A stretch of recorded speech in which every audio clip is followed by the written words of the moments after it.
هم غلطه را او پغی باندې دروغ دي.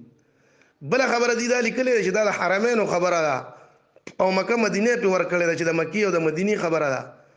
نو ګوره چې کوم دا صرف د پاکستان کې د کراچۍ نه دا خوره شوې ده او صرف د پاکستان خبره ده، په نورو ملکونو خبره ده نه ده. چې په سعودي کې کومه نقشه لګېدلې ده نو هغوی باقاعده د مشاهدې مطابق کړې ده او د هغې دپاره وګورئ تاسو د اهل حدیثو په جوماتونو کې چې کومې نقشې لګېدلي هغه د سعودي نه هغه ټیمونه راکټ کړي دي او د سعودي نه جوړه کړې ده. هغه عیني چې دغه مونږ کوم ټیم یادو نو هم د دغه مطابق ده. نو دغه بیخي دروغ دی چې دی د ټولې دنیا خبره ګڼي. السلام علیکم ورحمۃ اللہ وبرکاتہ. مولانا بلال صاحب خیریت دی؟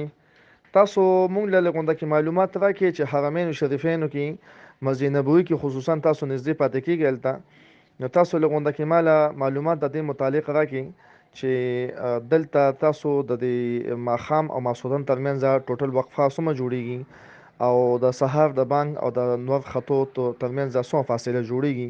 تاسو معلومات راکړئ. ښه ما ته مستقل کلیپ چونکې تاسو علما یې په دې باندې پوهیږئ اوقات هم پیژنئ، نو تاسو په دې معلومات راکړئ او زموږ راهنمایي په دې کې وکړئ. ښه جزاکم الله احسن جزا.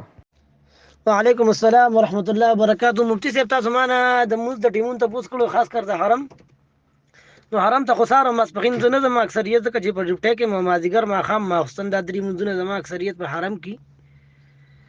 نو تاسو ته څنګه ما دا سکرین شاټ درولې ما سره د موبایل کې سیستم دی په دې کې چې لوکیشن آن کې نو بیا د قضیې ټیمونه بیا ښیي چې تر څو پوره قضیې کې موجود دي.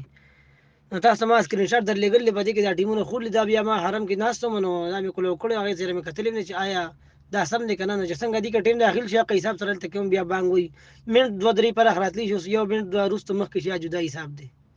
او بیا د ماښام ماخوستن تاسو تپوس کړو نو نن ورځ چې هغه ورځ ده د خالي نو 15 منټه کم په 2 بجې باندې د ماښام ټیم داخلېږي او په 6 منټه پاسه په 8 بجې باندې د ماخوستن ټیم داخلېږي. نو دا تقریبا 1.5 غنټه د ماښام او ماخوستن په منځ کې فرق دی.